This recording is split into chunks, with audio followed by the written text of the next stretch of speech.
Welcome, ladies and gentlemen, to another Zoom Sports Network Live, and I am your host, Kyle Zoom here, and we are going to be talking about Week 6 of North Carolina high school football, and we are going to get an in-depth look analysis between the game between the Mooresville Blue Devils taking on the North Mecklenburg Vikings, and we will also take a look around the league of other scores and games in the area. So first and foremost, we are going to get a look into the game between the Blue Devils and North Mecklenburg. Right. So, coming into this game, North Meck is 4-0. Mooresville is 4-0. So, it's a big game in the INEC conference, which will be the opener for each of these teams. So, it was a big game. A great atmosphere as well. I was very impressed by the crowd by North Mecklenburg.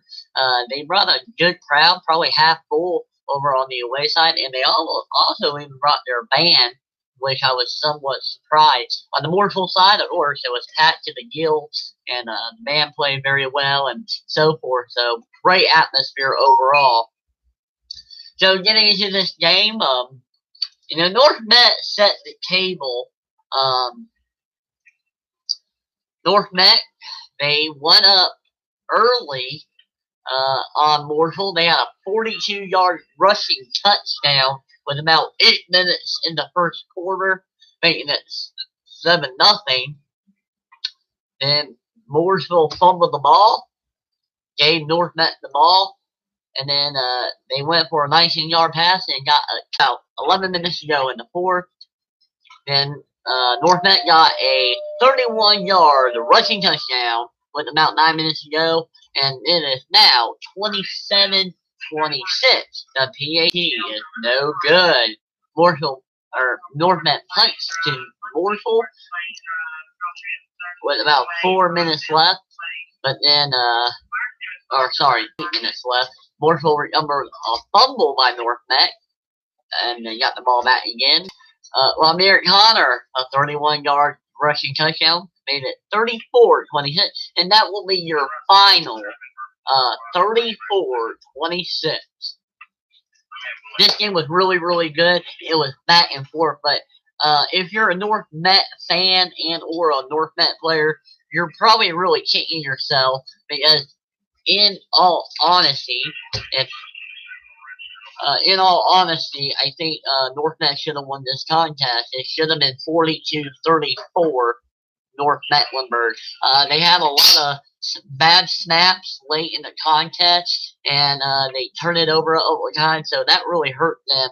And also some penalties hurt them as well late in the contest. Was not the best game for North Met late in the stretch. Also, their D-line looked a little gas at times in the fourth quarter, so I don't know if that came into a factor for Mooresville just score on North Met, but North Met looked a little gas late in the third and fourth quarter. But overall, great game, great atmosphere, and a great win for the Mooresville Blue Devils, who are now 5-0. It's been a while since I've said that about a Mooresville Blue Devils team. Been a while since they've been 5-0. Also, just a couple scores around the area. Also, we had games go on today.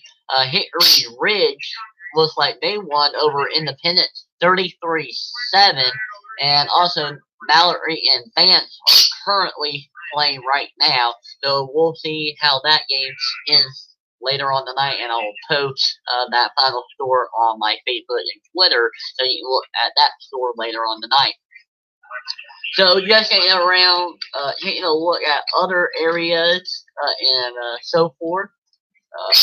So let's go over to Alexander Central's conference, which will be the 4A, 3A split Northwestern Conference. So we have some games. So we have Alexander Central winning over West Caldwell 69-0. Watauga defeated South Caldwell 46-12. Hickory defeated McDowell 31-0. Freedom defeated St. Stephen's 49-0 as well. Other mid matchups coming up in this area next week, as you have Hickory at Freedom, AC at Watauga. That's going to be a big one. Both are 5-0. South Caldwell at West Caldwell. Looks like South Caldwell will get their second win of the year over West, and St. Stephen's at McDowell. Hopefully, I'll get you a couple previews this week. I haven't been able to get any just because I go to work. I'm tired. I don't want to do it, but hopefully I can start changing that since it's conference and trying to get some videos out for previews. So we'll talk about those later, hopefully. Also, taking a look around the rest of the IMEC conference, where, like I said, Mallard Creek and Vance are playing right now. But just taking a look at the other games that went on, Huff defeated Hopewell 56-6. And then West Charlotte defeated Lake Norman 40-21. Stop. Alright, and then let's go over to the South Piedmont Conference, shall we?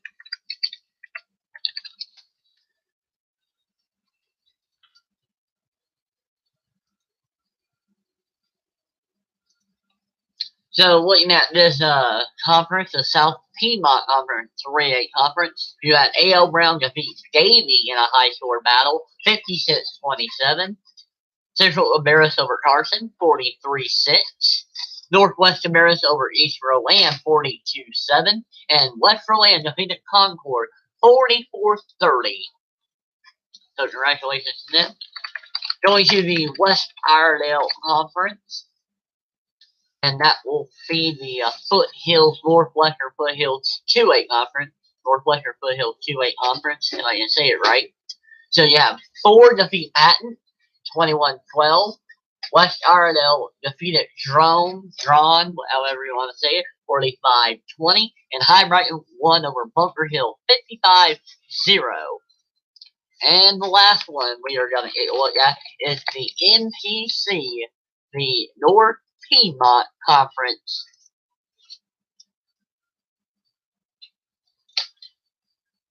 So we had, like I said, Central America defeated Carson 43-6. Northwest 42-7 over East Roland. West Roland Concord 44-30. And West Forsyth 41-27 over South Iredell. And then Statesville, I want to talk about this game after I give you the score. Statesville lost to Anson County in an upset 14-0. So, and North Iredell also had a bye. So let's talk about this Anson and Statesville contest. I want to really get into this one a little bit, and then we'll wrap it up. So Anson defeated Statesville at home 14-0. They scored all 14 points by the third quarter. Anson came in this contest 2-2. Statesville was 4-1 coming into this contest. So, upset here. So, from what I was told, I was not at the game.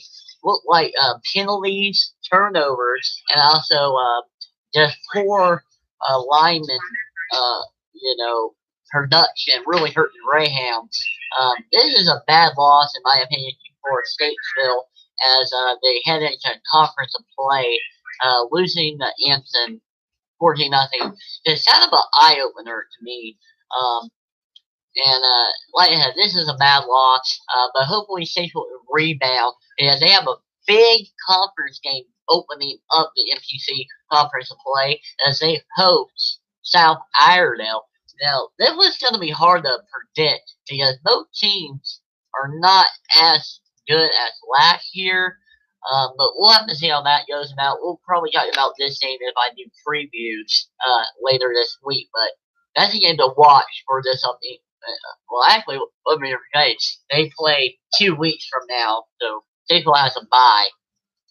But South Iredell, they open up with, I guess they have a bye as well. So looks like they have a bye. So, but we'll talk about that game as it gets closer. But we'll see how Statesville responds.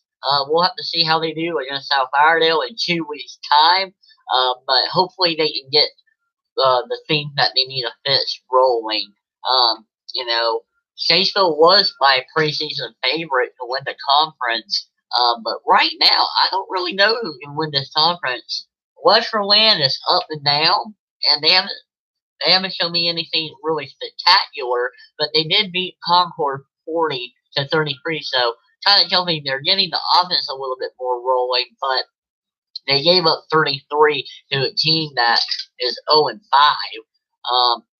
South Iredale, personally, I've seen them versus Mooresville. They did not look all that great. And also, they had the lead against West Forsyth and then gave it up. So, they haven't really defined themselves either as the front runner. And also, Statesville, like I said, they lost to Anson County 14-0.